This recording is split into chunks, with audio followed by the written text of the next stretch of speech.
Welcome back, everyone. You're listening to your girls, Sherelle and Sasha. And we are InSense. Yes, we are.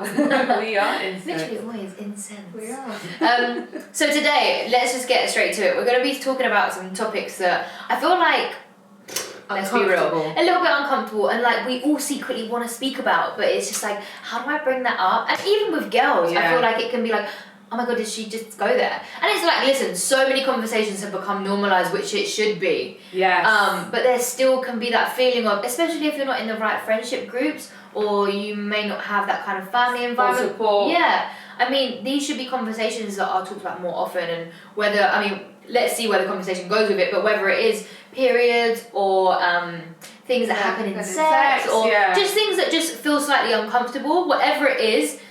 You know, we always say this, it's a safe space if you guys feel like you want to message, comment, share some of it, your experiences, and like, I'm sure as me and Sasha naturally do, we'll share some experiences that are a little bit like, ooh, cringe or whatever, but it's all stuff that I feel like should be talked about. 100%. I think it's good to talk about it, because then you know, one, that you're not the only person going through it. Two, you know, you can learn things from different people, thinking, oh, okay, if that's happened to that person and they did that, then maybe I can try that. So it's very good to talk about things like that, and it's safe to talk about things like that, and you should be around people that make you feel comfortable and safe. Not like if you wanted to bring out something that was embarrassing, or talking about sex. We've all been there where you've kind of said something, like I said something the other day about periods, and like, I just said, if anyone cringes over this, you shouldn't. It's so natural. Please just remove yourself from the conversation. Period. Right. Because seriously, if we can't have an open conversation, like, you know, like sometimes when you're seeing someone, you're like, oh, it's my time of the month. Oh, it's too much information. I know. What do you mean it's too much information? It's just my fucking cycle. Like, it's a cycle, you know? and gentlemen, you need to understand, because we go through the moods. Yeah. You need to know when we're going through the moods. Okay, talking about that. What's your kind of cycle like? What comes with being on, being due on? Do you really want? No, like, come on. Y'all really want to know about my cycle? She's crazy. No, I'm joking. My periods have always been very heavy. From the moment I got it, from a teenager. I think I got my period when I was 13 or something. Yeah. And you know, the doctors always say, when you become older, when you have a child, when this happens, when that happens, yada yada yada. I mean, I haven't had a child yet, but all the other things, it hasn't calmed down. Right. It has not calmed down, and I've gone through. For my friends and yourself who know me very well, I've gone through hell and back with my period, to a point where there was a point where I had to take time off work, because I literally could not go to work, because but I was bleeding so much that it physically, it would take everything out of me. With my periods come heaviness of bleeding. I'm very heavy in bleeding.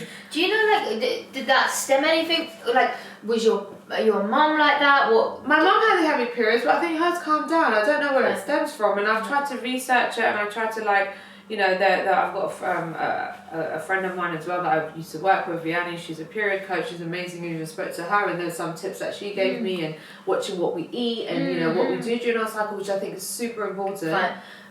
But even then, it still wasn't. It's still not like, I'm like, what happened? And last year, I went on to or 2 years ago, I think I went and had the coil fitted in.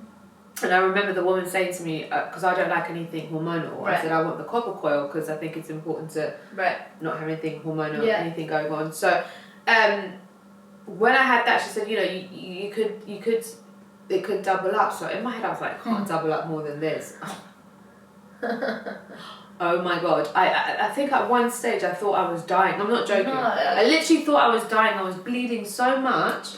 I was like, I'm dying. I called the doctors, and I was like, I went to the doctors and I said, I'm dying. Yeah. And he was like, I said, this is impossible. The way I was bleeding, and it was like, I felt like I was like, I haven't had sex for like 6 months, but it felt like I was having a miscarriage. Right. It was ridiculous. Yeah. And you know, I just feel like people, men, whoever, they don't really know the things that we actually go through. It's really traumatic for your body to go through that. I say this often, like, trauma doesn't have to be the type that we speak about or know about. Like, trauma is in our bodies all the time. I was talking to you the other day about even like performing, like how much trauma that takes on your body physically. Right. Like your body's going through like constant injuries and stuff like that. So it's the same with like periods and menstruating, like how like that feels every month, you know, and then sex on top or whatever else that you might be feeling about your body. Like there's so many things that add up to making us feel emotional on top of everything else, you know. And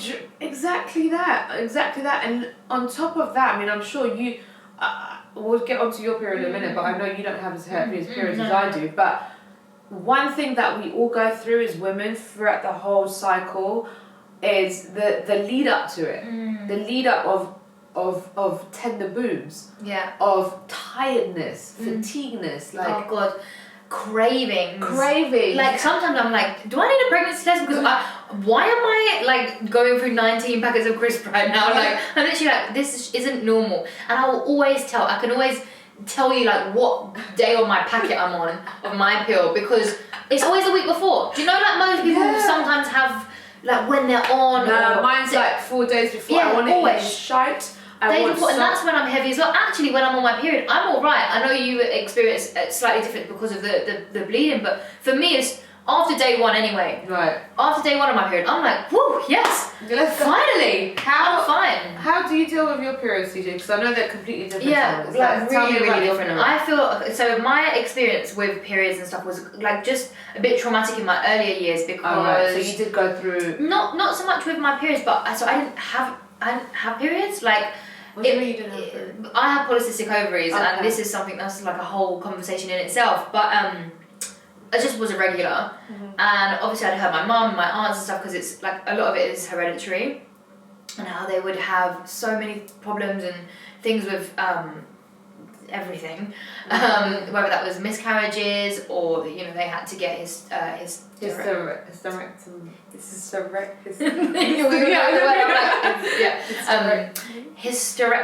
For fuck's sake, we know that word. Yeah. And like it was just in the family, and I kind of got bored of hearing that because I went to my doctors and they were like, "Oh yeah, you're not gonna have children. If you do, it'll be really hard to conceive and keep them. You'll struggle with your period." And I was just like, well, that's great. And I think if I'm really honest, shifting slightly from periods, but that gave me like a defense mechanism about having kids. Right. Like it's only been in the last year or two with Hills and Fills and teaching that I've actually wanted to have kids, because prior to that I was like, well, I'm not. They kind of said that I wouldn't be able to, you know, so for me it was like a massive defense thing because well, if I can't have them, or if my mum suffered, I need to build up this thing just in case I can't. Right. So I was put on the pill to help regulate my periods because what I couldn't stand was the idea of having sex or whatever else and literally not knowing where I stood because my periods wouldn't show me month to month. Oh, so they weren't regular? No, I'd have like maybe 2 periods a year, which was fantastic. I mean, I'd go back to that life in a heartbeat, but I just like the idea of knowing my periods are every month. And I also think I also believe and I think it's very healthy for us to bleed because we need to, as women, you know, we carry it so much, and I feel like when we do bleed, it's releasing all the toxics, all the emotions, but not, obviously not to the certain extent that I was bleeding. But right, and it's so weird. So I've had, so with my polycystic ovaries, I've had like 2 major operations with it where my cysts have grown. So I experience pain in different ways. Like so they're not necessarily month to month with my period. They can be. I mean, they are month to month, but very, very randomly. Even I was with my cousin the other day, and I had like a maybe 8-second bout of it, where like I get disgusting, like gross shooting pains up inside my vagina that make me feel like literally like I'm getting electrocuted, and I'm like, and they just come randomly. Yeah. So and I probably should do more checkups than I do. So basically, long story short, because it really is a long story, but I get so. Polycystic ovaries are, or even cysts on your ovary are very normal. Cysts in your body are very normal. They come and they go with your period. So you'll get loads of like mini cysts on your ovaries, and then when you menstruate, when you're ovulate. Sorry, wait, menstruate. Wow. Don't hold words. They go month to month. Yeah. However, if you're someone like myself who suffers really badly with it, they grow. And mine grew to 10 centimeters. So I had an ovarian cyst that grew to 10 centimeters. I don't even know what that is. Like this big. Wow. And it started growing like bodily parts. So it grew like hair. What? It had blood. It had like inside bits of the tooth. Like so it like it honestly. Hair. Mm-hmm. I was like, did I just hear that? Yeah, right? and then, so what mine did is it ruptured, so it twisted on my ovary, squeezed my ovary, and then essentially that's where all my pains were coming, because they're like constantly stabbing, shooting pains. And then anyways, one day I was 16, fainted, never fainted in my life, and I was like, I need to go to the hospital. They was like, she's lying, she's one of those, they called my mum, like psychotic. They were like, her mum just wants her to have problems. Oh my god! Because I couldn't find anything. It's very unnormal at my age. Well, sorry, at that age to have had. Very rare. So they sent me home on paracetamol. Like literally. So anyways, long story short, I've said this a million times. But when I got back, because I had more pain and whatnot, they were like, oh my god, we're so sorry. You could have lost your ovary. I had to shave off half of my left ovary. I've got like C-section, and I've got like 4 other incisions and stuff. Oh my god. And then I had it later on in life, 26 or 25 I was. Same thing. So like periods, check your shit. Like for me, like, I try and go every year to just get, luckily because they know my history, they'll give me that kind of check. But like even like smear tests, get that done. That is that's super important. It's anything where you can be having checks, even like STD checks, girls, like be getting it done. We can't just be relying on a man to let us know, are you clear? Like, be getting that done yourself, because the worst thing to do is feel like you've left it for so long that it's like, oh, well, I've built up my partners. I don't even know what, absolutely. It's just for your health, and this is where the taboo subject comes around, because it's like, oh my god, what if I've got chlamydia? What if I've got... Listen, you'd rather be safer than sorry, and I think this is the conversation. I've had checks even when I've not had sex, just because I just want that kind of clarity. Yeah. I cleanse myself spiritually anyway on a regular basis, but I think also going to have checks regularly. There was a time where I wasn't having sex for a long period of time, but I was like, okay, something's not right down there. Let me just go have tests anyway. Sorry, but how often in a month, in a year, in whatever, is it that you have thoughts of something's not right?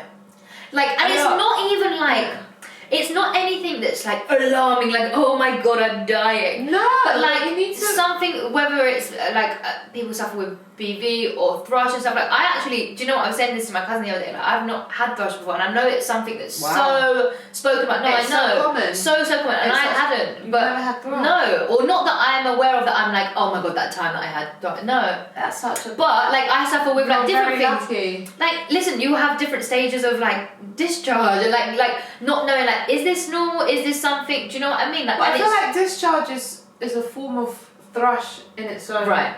And again, maybe I'd had it just like a mild. Yeah, you probably had a mild thrush and not realise it was, because there's different stages of thrush. Right. When people was telling me about stuff, I was like, oh, I've never experienced that, but I have understood that whole thing of something's not, it's normal. But it can be, come on, we've had this conversation where it could be something to do with your soap, the clothes you're wearing.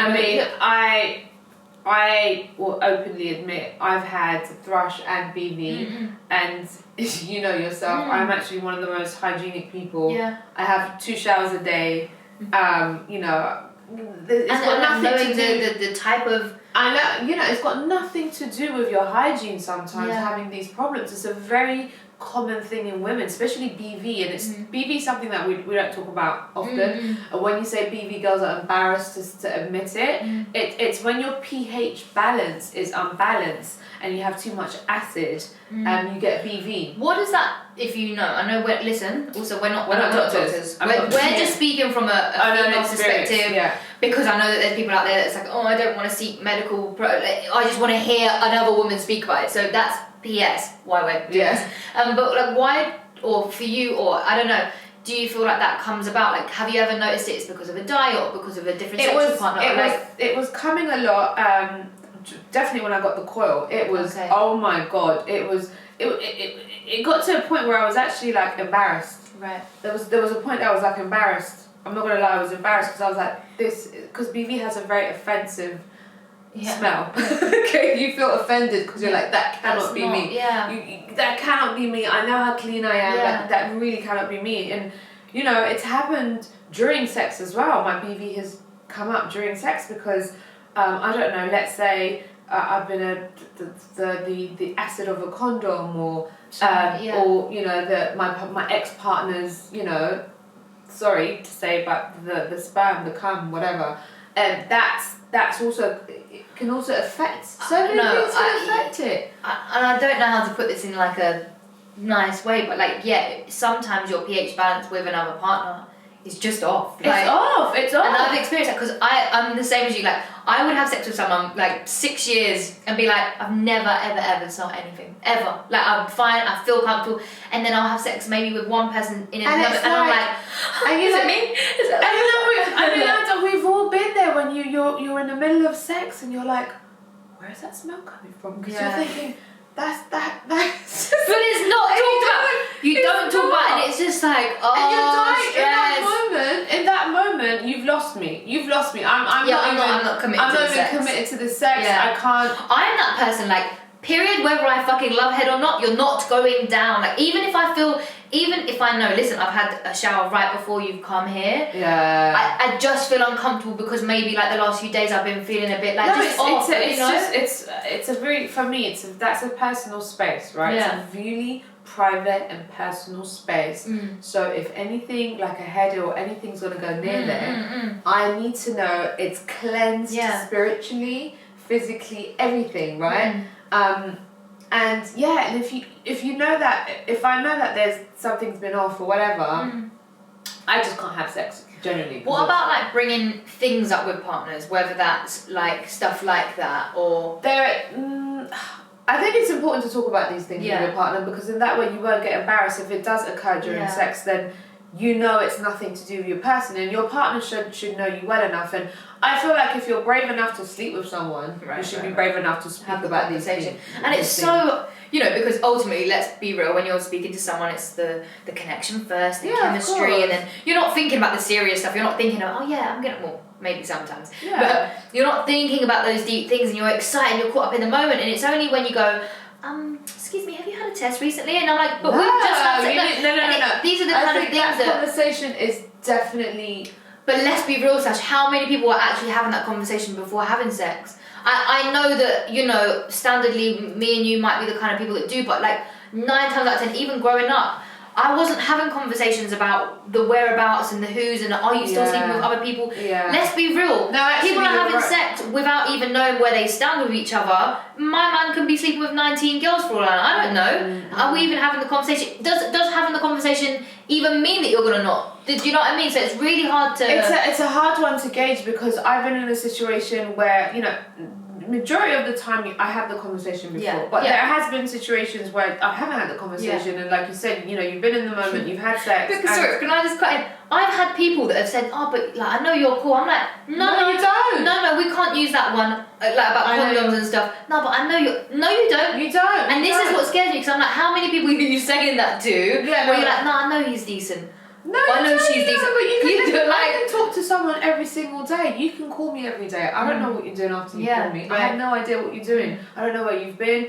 And you'd like to think that I'm sleeping with and I'm close to, that you're and there's that respect, my relationship, whatever it is, that you have that common respect with each other. Right. But like I said, I've been in a situation before previously where you've had sex with someone and you've not had that conversation beforehand. However, we're having that conversation.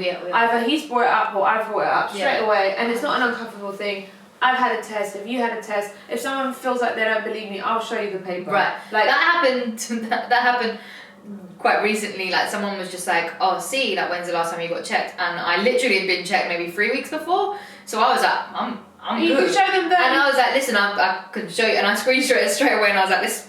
And he was like, no, it's cool, I've been having some whatever. And I think even in that moment, it's like that's cool too. Like we can just share, like people do have like often like that can just be again washing in the wrong way. It could be doing anything. Like, even sex in itself, that causes fucking irritation sometimes. Jesus Christ, if you've had multiple sex sessions in one night, that in itself, my clitoris does not need to be touched for another good few days, hun. Like, so that in itself, do you know what I mean? Sex can already be. Listen, it was only not long ago where I had like a little split. Like when you're having sex and then like I don't know the skin, I don't know. And I had, luckily, I was so comfortable with the guy who I was having sex with, and I was giving it, babe, can you see, like, is there a cut there? And he was just that's comfort on the next level, but this is, I love my point, and this is what I kind of urge everyone to be doing. Firstly, you should be able to look at your nunny I think and you should study look it. Right. I couldn't tell you how many times I've sat in the mirror, and it doesn't have to be in a sexual way, but I just look, how can you not know what she looks like? You know, we were speaking about pussy power the other day, and I know it always sounds like pussy power. Listen, come on, understand what she's doing and who she is, what she looks like. I mean, if you're gonna be out here letting someone else look at it, why don't you know what she's like? And you need to, you know, God forbid if there's anything down there that's not right, that you need to check what's going on. I've always been someone that looked at my vaginal, panani, whatever you want to call it. I've looked at her. I look at her all the time just because I need to check, like you say, you need to check what's going on down there. And there's nothing wrong with looking, touching. And again, like you said, it doesn't have to be in a sexual way, like I'm going to touch I'm going to masturbate today. Like, no. You need to go and see what's going on. Just with anything else, you know, your breast, you should check your breast regularly. Like, it's really important, ladies, like, that we check ourselves regularly. Like, you check your armpits, your breast, your panani, and not be scared of doing things like that, and bringing that up with not your girlfriends. I mean, I'm very lucky. We're very lucky that we can talk about these things like all day long. But I mean, I don't know for you. Maybe that was different. But like me growing up, yeah, I did have that space with some of my friends, but it was definitely like more awkward. Do you know what I mean? So I can imagine that there are people that don't necessarily have as close relationships that. How do you have that? How do you have that space? And let's be real, if you go on Google, you're dying. So, like... Right, you can't go on Google, because Google tells you that you're dying and everything's cancer, or like, oh my God, it's so dramatic. Yeah. But yeah, I mean, I personally, I've been very lucky, like, the growing up, me and my girls have, you know, been quite open about, like, oh my God, I've got BV. Like, that's why I'm so comfortable talking about it, because I was like, dude, like, have you ever had this situation where your fanny smells really offensive? Like, it's really, like, you know, like, and then my girls have been like, oh my God, yeah, it's BV, and it's like, oh my God, what's BV? And like, we're like, you know, then you find out what it is, and it's not, sorry, I'm laughing at this. What? Because I just remembered something, and it's just not so, it's not so bad. What? Because as I went like that, because I remember that we were talking about PV, like, oh my God, it's PV, and we're saying it smells offensive, and you literally can woof it as you're talking. As I don't have PV right now, thank God, But listen, there are times where you just feel like, I don't feel comfortable, and that's okay. No, of course, and I think it's just, you know, if you are experiencing that with a partner, it's just, listen, no one's saying there's a right or wrong way. I just think it's just having that openness with someone, and that already in itself is a bit hard if not everyone is as open-minded or is as comfortable with you. Come on, let's be real. How many people even talk about periods? Like, I was talking about my previous the previous person, my partner, who's my friend, who's actually my very good friend now, not my partner as my boyfriend, but someone that I was seeing and that I'm very, very good friends with. And, you know, he said to me, like, you know, he was talking about BV very openly, because I was saying to him, like, oh my God, blah, blah, blah, this is what happened. And he said, yeah, you know, BV, he goes, I've gone in, and I was like, wow, that's actually amazing, more guys should do this. He goes, I had to go and research BV, so... because I know it's quite common in women, and I know if I ever smelt that on a woman and I knew her and I knew how like hygienic she was, I know it's not her fault. Like it's not that she's dirty or she smells bad. He goes, you know, like I won't ever make her feel bad, but we'll talk about it. Yeah. Right. And I was like, oh my God, like more men need to understand. Okay. Well, so what about the idea of like the whole period and sex and having that conversation and like. Where do you stand with that? Okay, with period and sex, I think you have to be very comfortable with someone to be able to have sex whilst you're on your period, because again, it could be a very messy situation. Let's keep it real. It could be very sticky and messy. So for me personally, if that, we would have to, again, it'd have to be a conversation where we're open and if anything did happen, because you know you don't want something to happen accidentally and for the guy to react in a really horrible way to make you feel insecure or bad, right? Because that could happen as well. Of course, and that's again one of those things that you get anxious about anyway. Like, oh my God, is he going to judge me? Is he going to say this? Is he going to say that? You know, even like the whole like what do they call it? I mean, like fanny farting and stuff. Like there's even fanny farting. Even when you're like having sex and you're like, shit. No, but like actually 9 times out of 10, I've heard guys that are like, I love it. Yeah. Like I'm like, oh, okay. But like there are so many things that happen during sex or before sex that it's like cringe. When actually, if you're just with someone that's as open as you are, it's really not. It's really not that deep. I just think we just need to open up these conversations a little bit more with the person that we are. If you are experiencing it, and if you feel like you're experiencing it, or just not have sex with them until you're ready. Right. And if you had sex with them, sometimes it happens that you have sex too soon, that's fine. Then pull back for a moment. Yeah, I've experienced that where I feel like, oh my God, this is fine, like it's the right time. And then you think, well, could I have that conversation today? And if my answer is no, then I'm like, we had sex too soon. Like, yeah, that's my whole thing. And the thing is, and that's not a bad thing. I don't believe in like a time frame. I believe in like if you feel that something is right organically, fine. But actually, it's like no different to if you was having a friendship with a new girl, and you wouldn't go in and tell them all your deepest, darkest secrets on day 1, Absolutely. 2, or 3. Maybe you would, but it's how comfortable you feel to bring that next thing up if you feel you're going to have that safe space met. And that's like what I feel like with partners. It's not saying you're wrong for sleeping with someone too soon. It's, are you okay with the responsibilities that come with that? Right. Absolutely. I think, you need to understand what situation you're putting yourself into. If like I'm the same as you, there's no time frame to, oh my God, I have to wait 6 months or I have to wait a year or before we're married or whatever. Like if it happens organically, but if then afterwards I'm like, hold on a minute, there's certain conversations that I'm having with you and you're not that comfortable talking to me about it, or vice versa, I'm not that comfortable bringing that up to you, that means I've had sex too soon. Right. It might have felt right at that time, and it's fine. And that's absolutely okay. But then now I need to pull back. There's no guilt that comes with that, but equally I want to make sure that the next time I do that, I am in a space where I feel... I need to pull back, and I've done this. I'm pulling back physically. Yeah. But that doesn't mean I don't want to connect with you. Absolutely. I mean, the whole topic we have with Dwayne, leave with connection anyway, not chemistry. And I think that in itself is like number one when it comes to sex. We all, come on, have chemistry and we want to do it. Yes.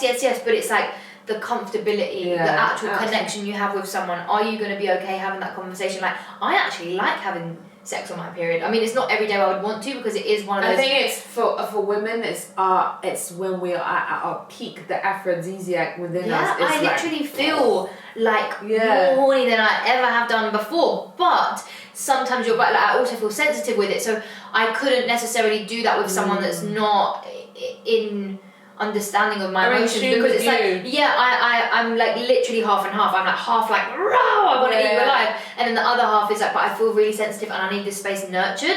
It's like it's almost like making love, but not. Like that for me is what that time of the month is. It's like I'm in my most sensitive state. I might be in a loving state, but I'm to me, and it's just sharing that space with someone that's going to make you feel comfortable. So I think what it boils down to is being comfortable with not just the men you're sleeping with or women, whoever it is, but the people around you to have these conversations. Like, listen, I'm the first person to call Sasha and be like, this happened, and like, how do you feel about this? And because you have to, otherwise I'm sitting there boiling up things in my head that either is completely normal and I'm stressing about it, or actually, Cedar, that's a problem, you should talk about it, or, unless you address it, you're not going to know. If you don't have that as well, not everyone's going to have a me or a you to talk to, or whoever to talk to. I think it's important to, for me personally, like, having gone through the different stages of the vaginal and the punani, growing up, all these different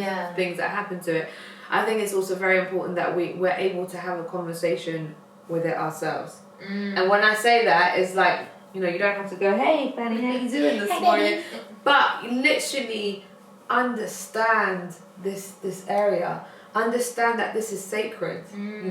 It's a sacred space, and this is not for me to say, oh my God, you shouldn't be having sex, and you shouldn't be doing this, and you shouldn't be that. No, you got to do what you need to experience whatever time and whenever you need, because we have to go through stages as well to learn these things, how to appreciate that space. So have that conversation with it, understand it, like, if things aren't right, if things aren't smelling right, looking right, feeling right, acknowledge it. Don't ignore it. The worst thing you can do is just kind of like... There could be something really, really easy that you can go and do or get checked, before it turns into something. You know, you can get, like I said, I had like a little split on like one of my lips, like just from having like sex too hard or whatever. And then that could turn into, I don't know, an infection or a cyst or something. And that's on the outside where it's so painful or whatever else. So just, you know, whatever it is that you can be taking, whether it's during sex, after sex, just without sex, and you're just acknowledging it, just be okay with that. And like we said, study her. She's yours. She's yours before she's anyone else's. She's yours. She cries, she bleeds, she gives birth, she gives, there's a human being that comes out of her. So, can you imagine? And I know we will, you know, we spoke about it in our workshop recently, you know, about nurturing her and having conversations and working with her, whether that's, you know, spiritually and physically, you know, whatever that means. And we will delve into those conversations on another time. But today's episode was more about just acknowledging those kind of cringier moments, which we don't want to make it cringe. We want to make it a bit more normal. So, you know, even myself and Sasha were like, oh, are we okay to share that? And it was just like, if anything feels like should we, it probably means we should. And I think that's what we want to do, is constantly listen to those voices in our head that are saying, if there's not conversations around the awkward things, then let's do it. We need to do it. Let's do it. So if there's anything like that's come up today that you feel like, not even just in this conversation, but that you feel like, I'd really love to hear more on this topic, or something that's going to help in this area, please. And if it's not myself and Sasha, we are, you know, with the Hub, every month we're introducing workshops and, you know, lessons and classes. Wellness. So there's tons of things and instructors that we can get on board to have these spaces. You know, we've had nutrition workshops, we're hoping to get ones about periods. We've got so many different types, wellness, yoni training, like there's so many different things that we want to talk about, self-love, etc. So please share with us. We hope it's been somewhat insightful, or maybe just embarrassing, but whatever it is, whatever the case is, we hope you've enjoyed. Thank you. See you soon. Bye. That was good. The pain was coming.